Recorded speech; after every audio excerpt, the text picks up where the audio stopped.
City union bank all in one ஆப்ல இருந்து video KYC மூலமா வீட்ல இருந்தே பேங்க் அக்கவுண்ட் ஓபன் பண்ணலாம். வீடியோ கால்லயே வெரிஃபிகேஷன் முடிஞ்சிரும். City union bank.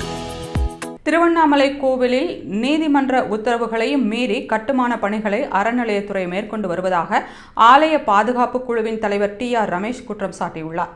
இதுகுறித்து அவர் கூறுகையில், இந்துக்களின் எழுச்சிக்கும் பாரம்பரியத்திற்கும் அடையாளமாக விளங்குவது திருவண்ணாமலை அருணாச்சலேஸ்வரர் கோவிலாகும்.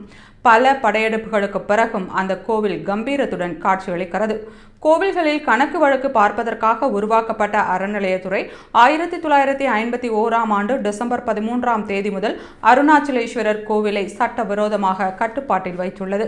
இது உச்சநீதிமன்றம் மற்றும் சென்னை உயர்நீதிமன்றம் கொடுத்த பல தீர்ப்புகளுக்கு எதிரானது. கோவில்களை எப்படி பராமரிக்க வேண்டும் என்பது குறித்த அடிப்படை அறிவே இல்லாதவர்களால் கோவிலுக்குள் கட்டுமான பணி மேற்கொள்ளப்பட்டு வருகிறது. 2026 சட்டமன்ற தேர்தலுக்கு முன்னர் கோவில் நிதி அனைத்தும் இந்த தேவையற்ற கட்டுமான பணிகளுக்காக செலவழிக்கப்படும். கோவில்களின் பழமையை பாதுகாக்காத வரை நமது கலாச்சாரத்தை நாம் பாதுகாக்க முடியாது என்று TR ரமேஷ் வேதனையுடன் தெரிவித்தார். கோவில் கட்டுமான பணிக்காக கோபுரங்களின் மீது இருக்கும் சுவாமிகளின் திருமேனிகள் மீதே கயிறை கட்டி சுவாமி திருமேனிகளின் கழுத்தில் கயிற்றை சுற்றி அராஜகம் செய்யப்பட்டிருந்தது.